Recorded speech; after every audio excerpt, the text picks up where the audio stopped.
The Holocaust took place 76 years ago. This is an ordinary Holocaust survivor's account of her moral compromise that was required to live another day. She represents the individual struggle millions were forced to make in order to survive the Holocaust. Moral compromise and conflict forced on millions. Reva Kibort, a Holocaust survivor's path to liberty. In July of 1944, Reva Kibort, a Jewish girl at the young age of 11, was forced to make a split-second decision that saved her life. He said, "Schmeiß das Kind weg," which means throw the child away. And Reva, standing with the group of 11 children carrying a 6-month-old baby in her arms, decided that she'd put the baby down and run for her life. But before Reva could run out of sight, the German soldier opened fire and shot the other 10 children. Only Reva survived. Reva lived in Warsaw, Poland, with her parents and 5 siblings. Reva didn't come from a wealthy family, but she lived a normal life, and she was a happy girl. She never knew that she was poor because she wasn't lacking anything. She had love and a family who cared about her.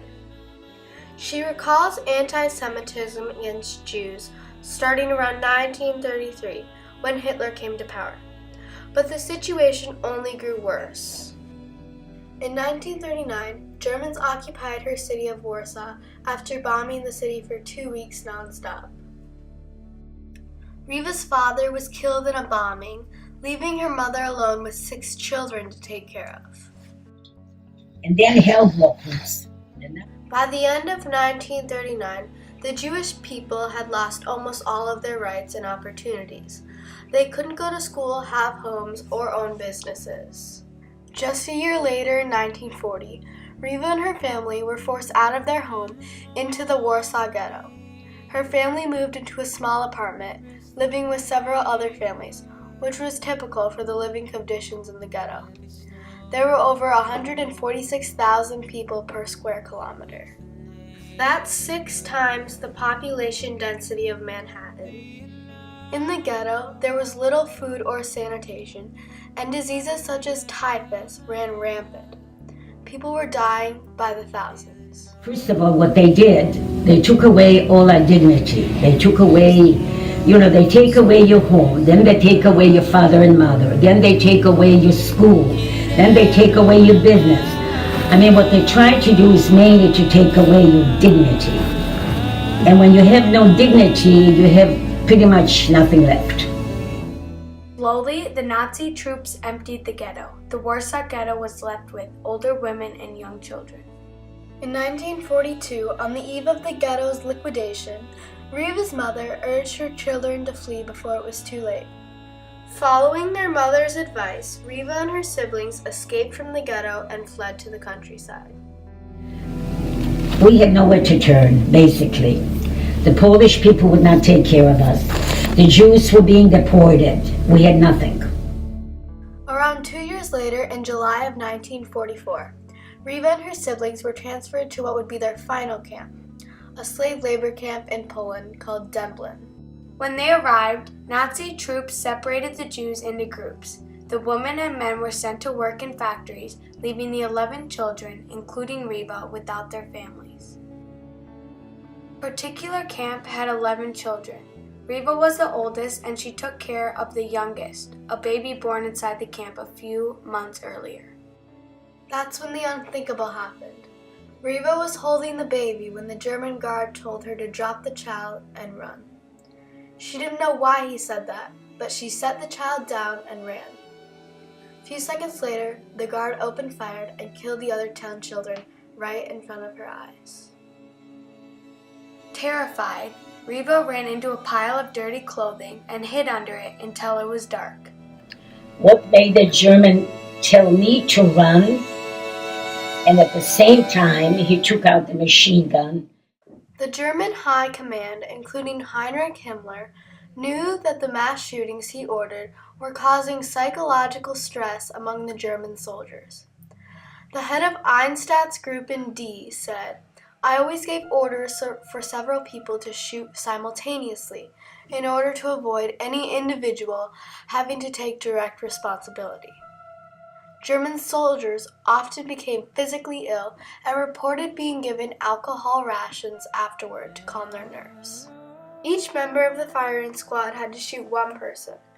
We were instructed to aim at the head from a distance about 10 meters. I can no longer say today who gave the order to fire.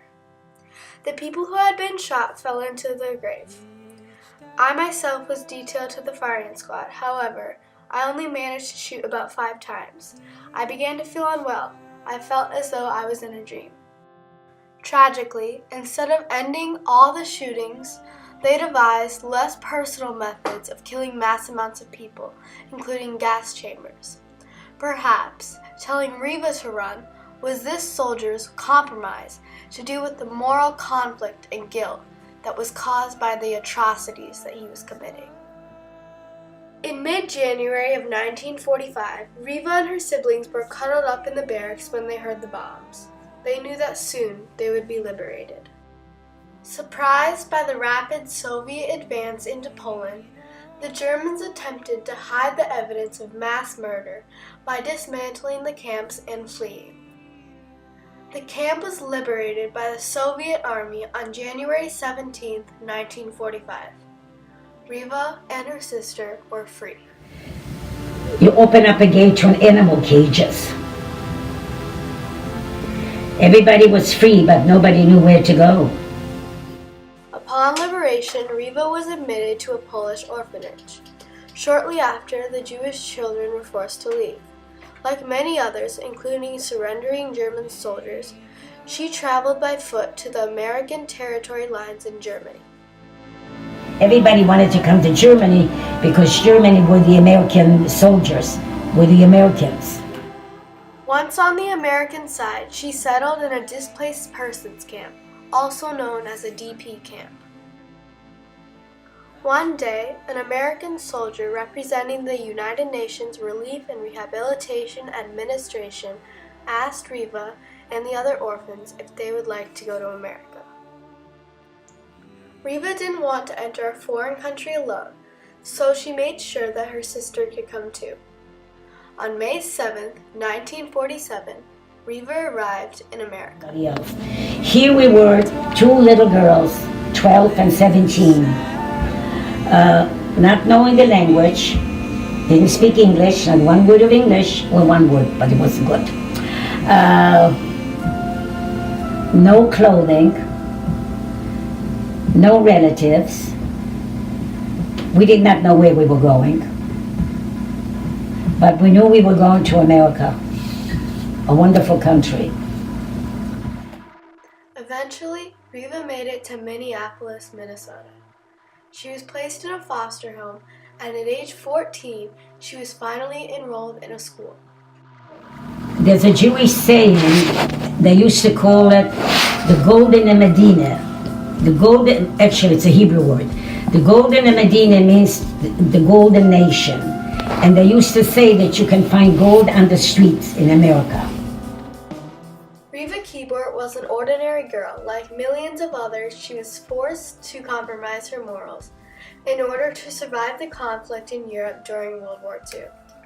Her story must be told so that future generations maintain this memory and the mandate to protect humanity that comes with it. It was quite an event. And I often wonder what made the German tell me to run. Reva married Ben, who was also a Holocaust survivor.